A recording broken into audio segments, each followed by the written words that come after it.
Eu queria que você dividisse um pouco a gente da sua MBA com o Takaoka, porque ele foi quem desbravou essa região de São Paulo. Como é que era aqui? Ele chegou a contar para você como é que era essa região que hoje a gente vê, é um progresso, é linda, casas maravilhosas, enfim, condomínios lindos, prédios. Mas como é que era aqui? Perguntei para ele, perguntei para o Arthur Castilho também, né? O grande dono de áreas aqui não era o Takaoka não, viu? Era o Arthur Castilho, era Tamboré. Mas falando sobre eles, mas o desenvolvedor foi a Takaoka, sem dúvida alguma. Aqui era um conjunto de sítios, uns sitiantes que tinham aqui. Eles compraram grandes áreas, Takaoka, o Arthur Castilho já era dono, que ele herdou a fazenda Tamboré da família Álvares Penteado. E o Takaoka comprou essa área, trouxe também um equino, um fornecedor dele chamado Gilbran, que é uma outra grande área que tem aqui, mas a alma daqui foi Takaoka. Então isso aqui que era um monte de sítios. E ele veio com esse projeto, ele começou a estudar. Eles tinham uma flexibilidade, o Albuquerque e o Takaoka. Eles começaram fazendo topografia. Aliás, na aula de MBA, ele me perguntou o que eu queria fazer da vida quando eu falei que queria ser empresário. Falou uma coisa que eu não te contei, mas falo agora. Como é que você pretende fazer isso? Ah, doutor, eu pretendo trabalhar, sair, não tinha dinheiro, né? Trabalho em alguma empresa aí, 2, 3, 4 anos depois. Junto um pouquinho de capital e vou abrir minha empresa. Ele falou, você está errado. De novo, minha cara de interrogação. Estou errado? Por quê? Você quer? Ele falou aquilo que eu já te falei. Não vai dormir, tem que saber vender, tem que ser marqueteiro, tem que se conhecer, tem que ser empresário. Tem um conjunto de coisas. Não vai ter férias. Está disposto? Estou. Começa já. Você não vai trabalhar em empresa alguma, você vai começar já. Como é que eu faço isso? Como eu fiz? Você achou que eu comecei rico? Ele começou sendo topógrafo, fazendo engenharia sendo topógrafo. Ele e o sócio. Na topografia, conheceram um outro. Todo mundo tem padrinho, viu? Claro. Começaram a olhar para eles, os dois muito sérios, engenheiros recém-formados, mas sérios, competentes. Vou te dar uma casa para fazer.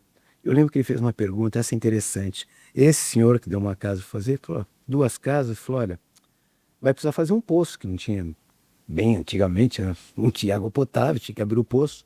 Onde é que vocês acham melhor fazer o poço? O Pacalca foi isso, eu não vou nem responder. O meu sócio ainda falou, vamos fazer talvez longe da fossa, né? Ele falou assim, acho melhor fazer no meio das 2 casas, que serve para as 2. Aquelas coisas que a gente aprende, viu? Claro. E como, né? E ele falou, eu comecei assim, com a cara e com a coragem. A gente não era rico. Fala que o meu sócio era rico, que o doutor Renato era rico. Não era. Nós começamos, você vai começar igual. A chance sua é igual a chance que eu tive. 1978, alguma coisa. Chegou em 86, depois desses vários planos, Brasil indo para baixo, falei, não é a mesma coisa. Mas quando eu saí, ele falou, a mesma coisa. Você vai começar com a cara e com a coragem. E foi assim que eu comecei. Com a cara e com a coragem. Eles também tiveram padrinho. Também tem.